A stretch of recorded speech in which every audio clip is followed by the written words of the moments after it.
Okay, so we are getting close to the end of our series that we've been doing based on the book Dark Matters, Discovering Wholeness Through Your Shadows, and by Reverend Lori Boyd.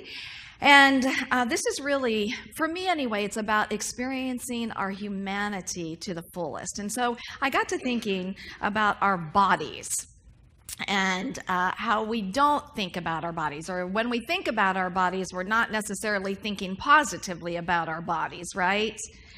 But I want you to think about your bodies for a few minutes and, realize that as we're sitting here right now, there's something that is moving in and through you, that is breathing you, that is causing your heart to beat, that is causing your blood to circulate throughout your entire body. Your organs are functioning. It's an amazing and miraculous thing, this physical body, as we sit here. And then you think about your five senses. And how wonderful is it that we have, because we're in a physical body, we have the ability to taste. Now, I know some things don't taste good, but most things that we taste, we really love. So things like chocolate, or wine, or what do you love? What? Ice cream. Peanut butter, chicken, pizza, cheese. There's all kinds of things that, oh man, how great that we can taste. And you think about our sense of smell.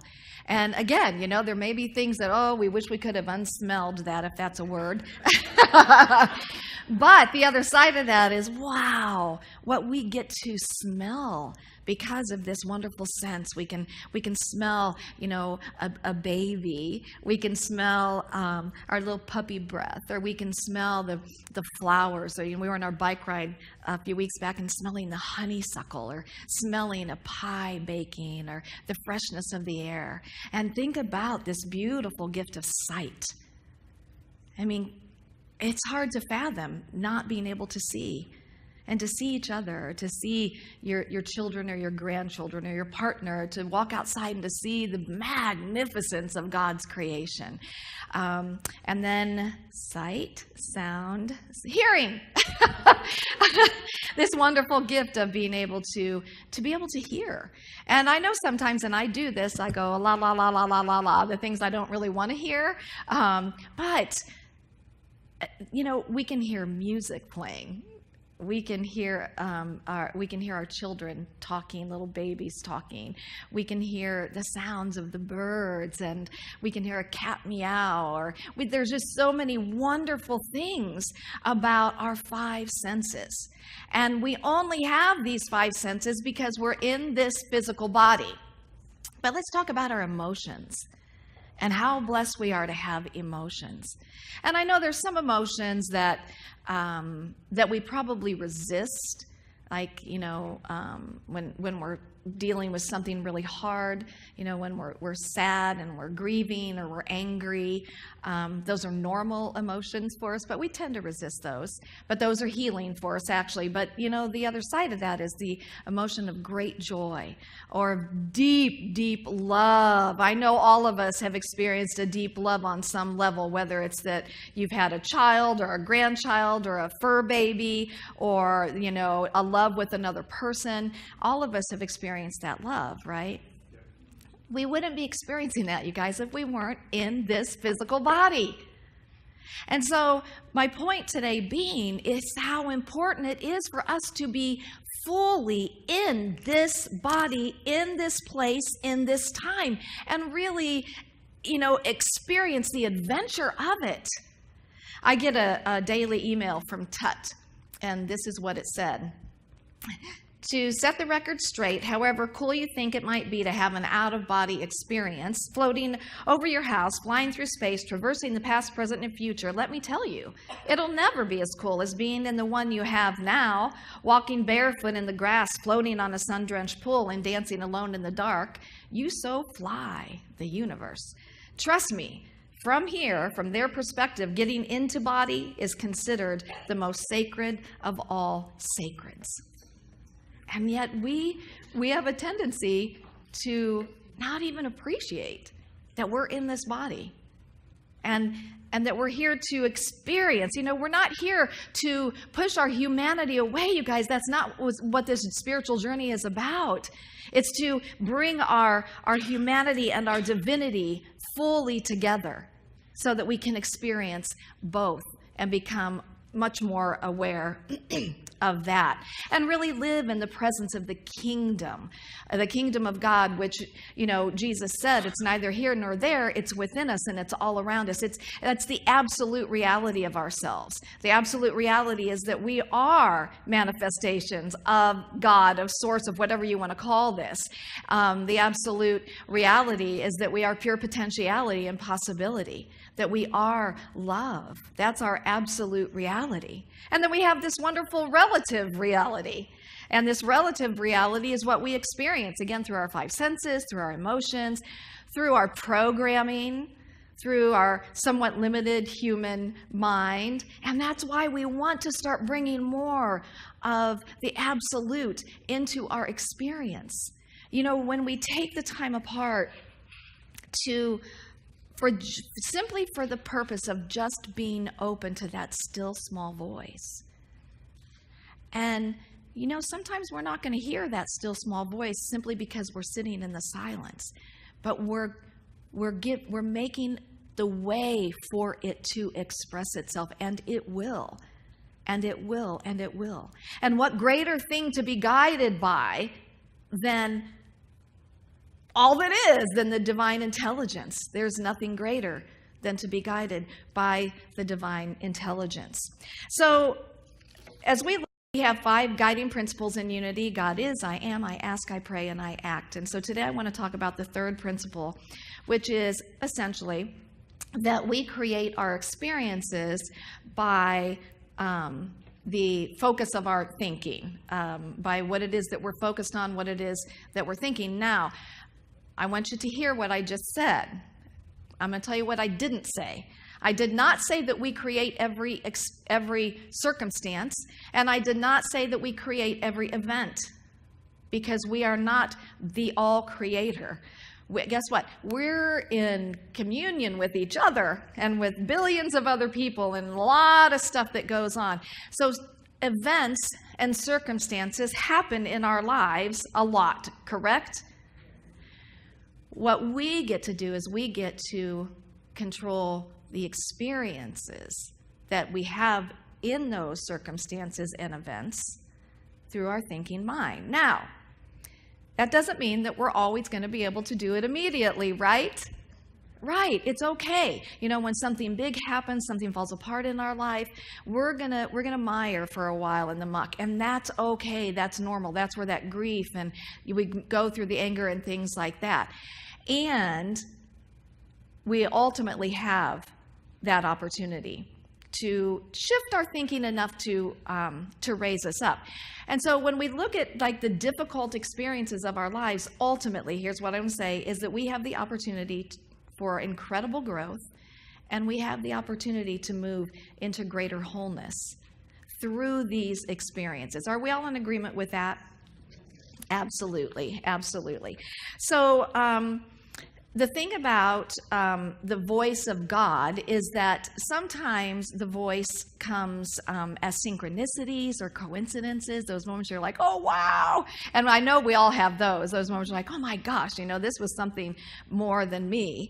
And we also hear the voice of God in ways that we don't necessarily like, and sometimes that's through conflict. Conflict within ourselves, conflict with other people or organizations. If people would just line up, then we'd all be okay, right? Yeah, if they just line up with what we think is right, then we'd all be okay. But the reality is that whatever is happening is not about them. Whatever is happening is not about what's outside of you. It is all about what's inside of us. And I'm going to tell you that the deeper that this goes in you, the more that you get this and the more that you live from this, the freer you become, the more powerful you become. Because you're going to find the ability to come back again and again and again and shift what's in here. And when we shift what's in here, this changes somehow. Either it changes or it goes away or it becomes quieter or it becomes something totally new. So our great master teacher, Jesus, loved to talk in parables. And so he was sharing a parable with his disciples one day, and he said, well, there was a father and 2 sons. And the father went to the first son and said, son, I want you to go out into the vineyard and work. To which the son responded, no, I do not want to go out into the vineyard to work. That's just too much work. It's too hot. No, I don't want to do that. And then the son thought about it. And he said, okay, Dad, Father, I'll go out into the vineyard and work. So we went to the second son, and he said, son, I want you to go out into the vineyard and work. To which the son responded, yes, of course I will, Dad. I'm happy to do that. I will go out there and work. And then the son went out there, and he was overwhelmed by how big the vineyard was and what the weather was. And he went back, and he said, Father, I am not going to go and work in the vineyard. So Jesus asks his disciples which one of these did the will of his Father. And of course, it's the first one. But the thing about what Jesus said here was that he didn't make either of them right or wrong. He didn't condemn either one of them. But as we're going to see, one of the ways is going to lead us to a greater awareness. And that's really ultimately, where we want to get. So metaphysically, what does that represent?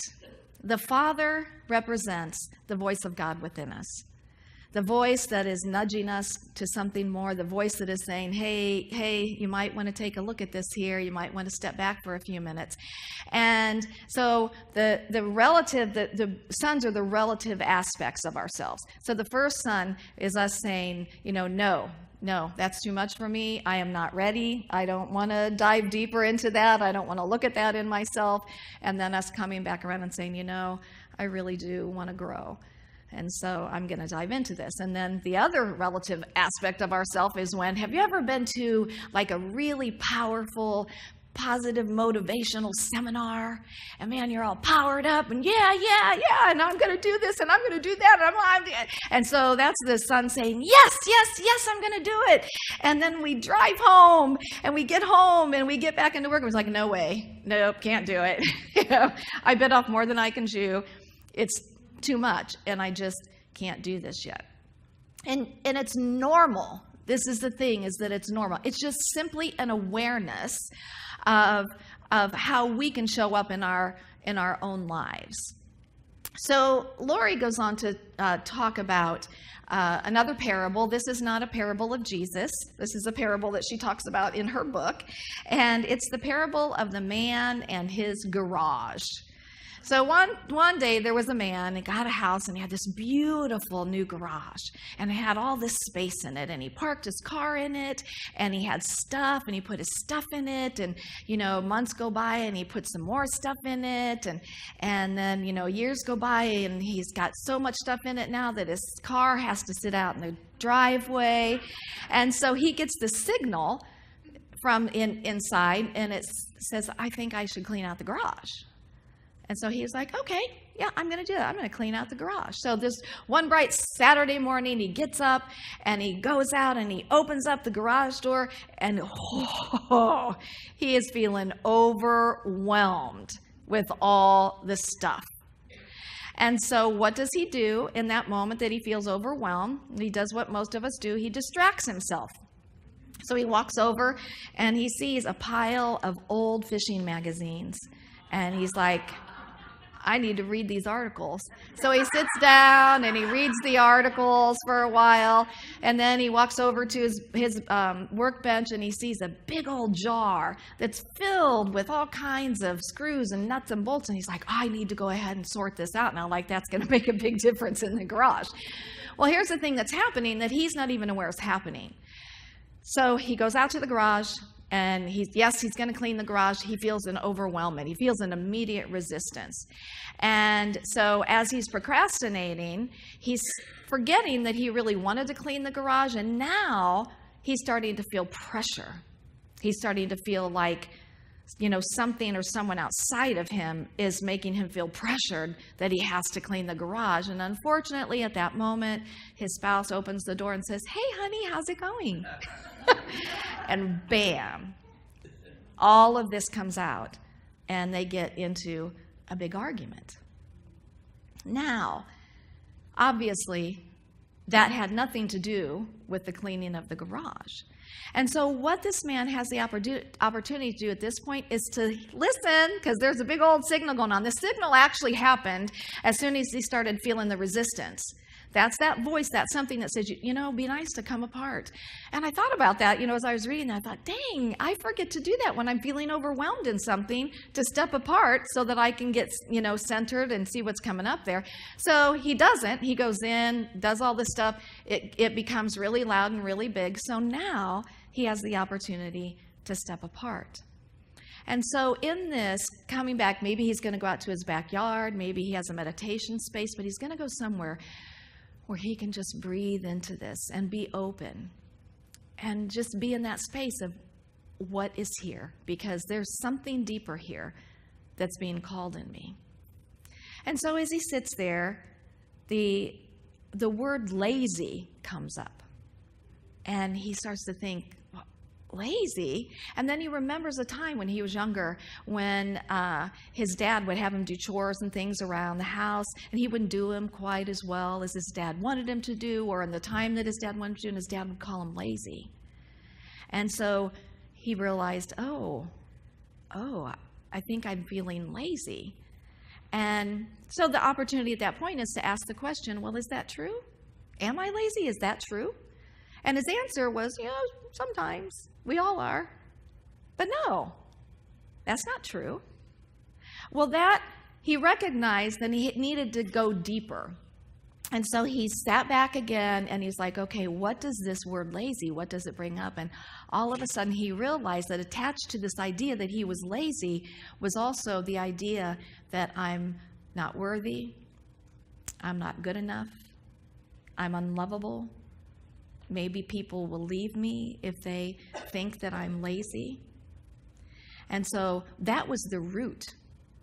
And in those moments, the opportunity that he had was to pull that root out and say, is it true? No, it's not true. He pulled that root out, but now we create a new story. And this part of it is so important, because we create a new story.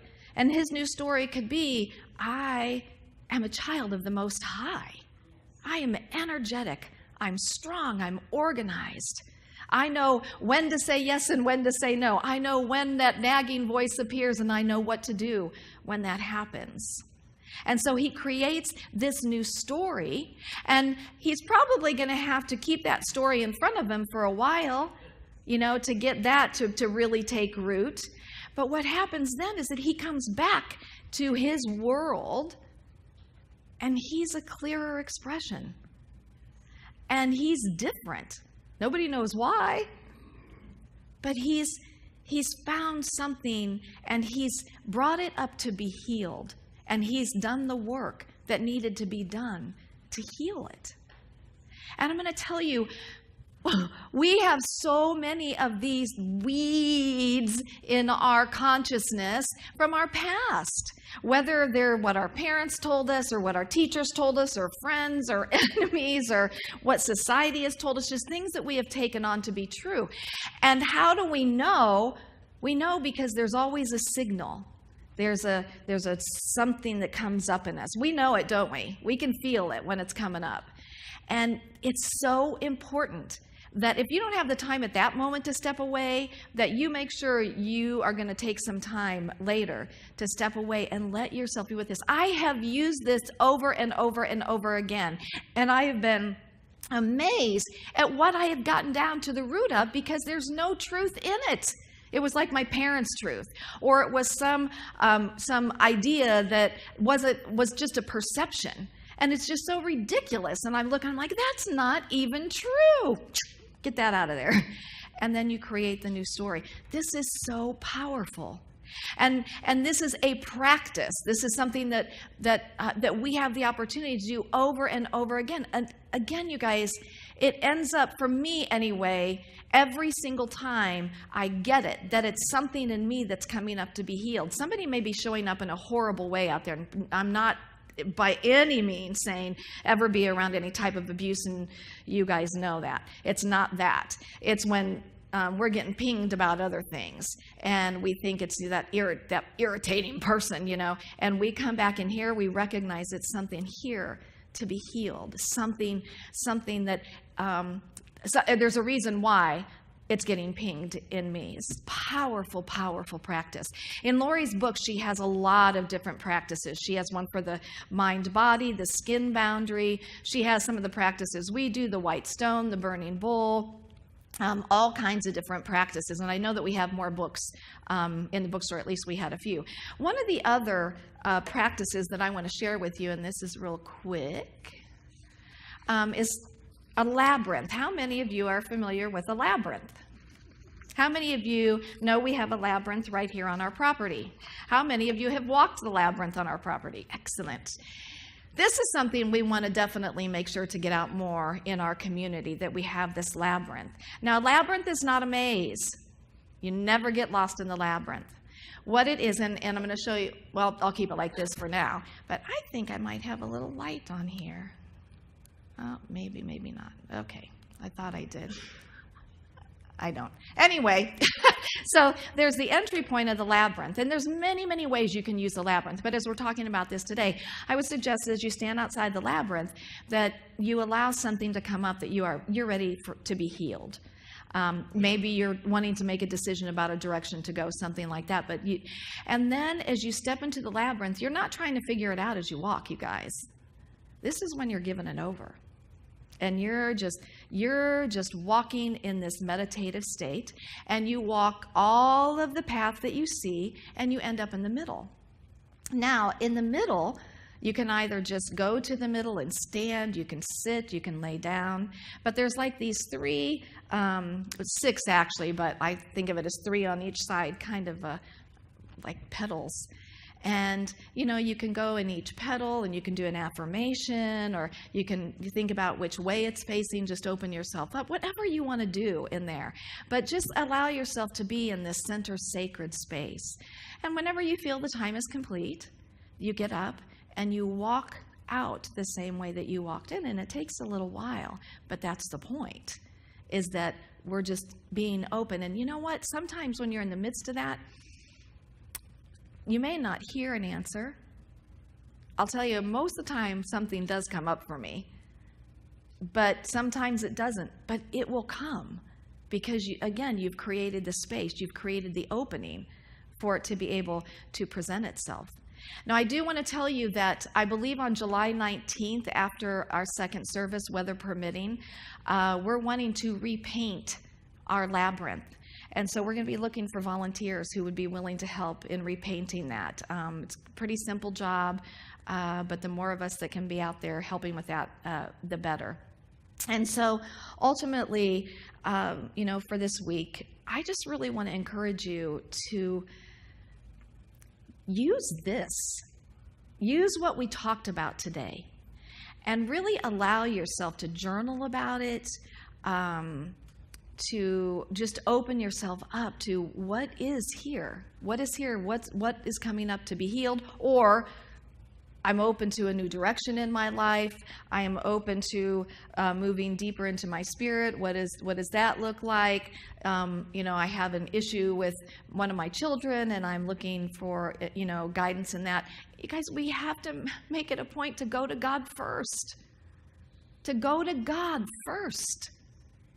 And Charles Fillmore said, go to God first and then go to man as directed by God. But we go to man and we go to ourselves and we wonder why things are so messed up. We wonder why, we're in some craziness in our lives. We go to God first and we go back to God and we go back to God and we go back to God over and over and over again. We put God first. And then we get to practice trust. Because sometimes the guidance is going to be like, what? What? But we practice trusting and following, and we gain courage in doing so. So that's your homework for the week if you would like to do it, but I really encourage you to do it. Us cleaning our stuff up is the best thing that we can do for the world, because it's not your job to clean anybody else's stuff up, and it's nobody else's job to clean your stuff up, but it is your job to clean your stuff up. And that is what's going to change the dynamic of our world. So let the God times roll, and namaste, namaste.